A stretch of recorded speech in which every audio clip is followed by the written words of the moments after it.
Okay, welcome back to the whiteboard. We've just looked at the graph on graph paper and hopefully it's making a lot more sense to you. We used these data points here that we just have on our whiteboard just there, and we got a straight line through the origin apart from one inconsistent data point that we're going to deal with in a second.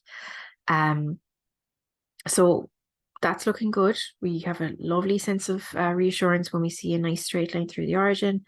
At least you will after you do a few graphs and see that that's very much usually what we're looking for. So I'm going to move on here to part 5 where it says explain how your graph verifies Boyle's law. And this is what we're trying to do for the whole experiment.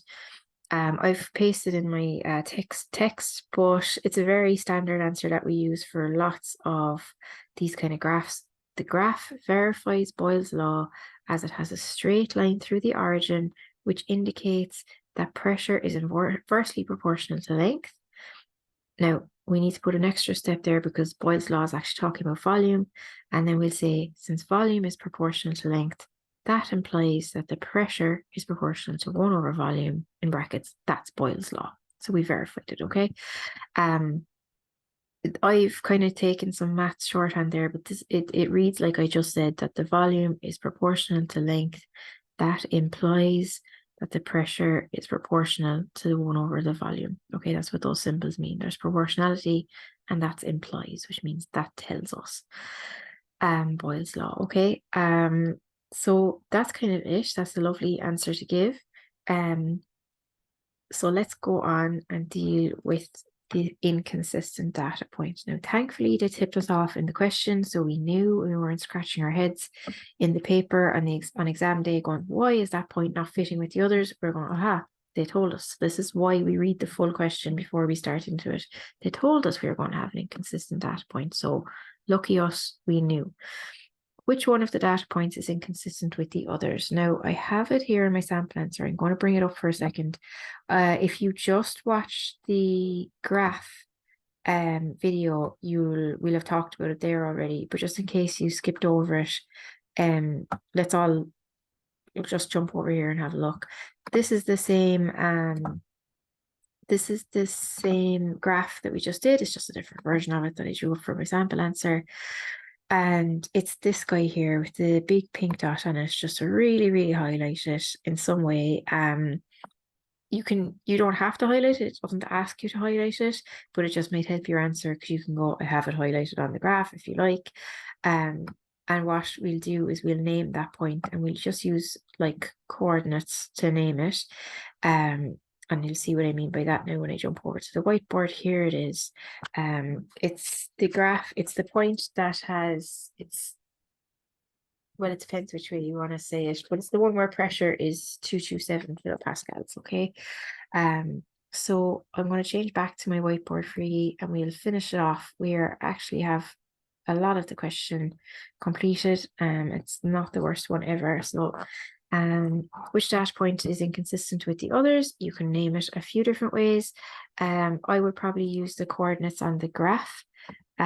So let's do those ones. We're going to say so you always put X first. So you go 0.050, comma 227, and they would understand that you mean your XY coordinates. So you've got your 1 over L and your P.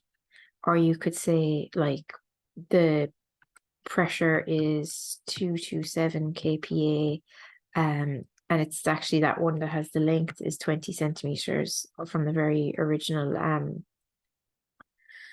data table that they gave you in the questions, right?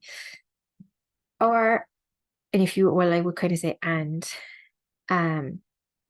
highlighted on the graph, you could say like that as well. Okay, that would work, but it's probably no harm just to call it out in your answer as well, just to make it specific. Make sure there's no chance they'll misinterpret what you're talking about in your answer. Okay, highlight it on graph 2.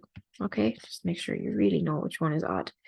Great. Just for identifying what point was the kind of odd one, you've got a few marks. I'm not sure exactly how many because you get 7 in total for these two. And how did you treat this data point when you drew the graph?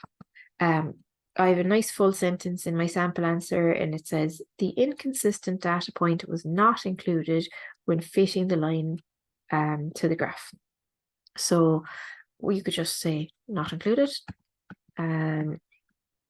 not included, ignored.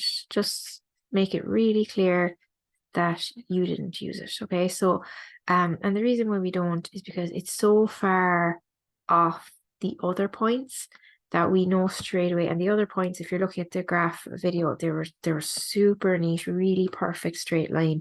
So it's really obvious that there was something way off with this one. We must have misread something, or something went wrong in our experiment. And if we had included that, our line wouldn't be an accurate representation of what was actually going on, because that was an error. That data point was an error. Okay. There's the full sample answer available with the nice neat graph for you to compare to as well.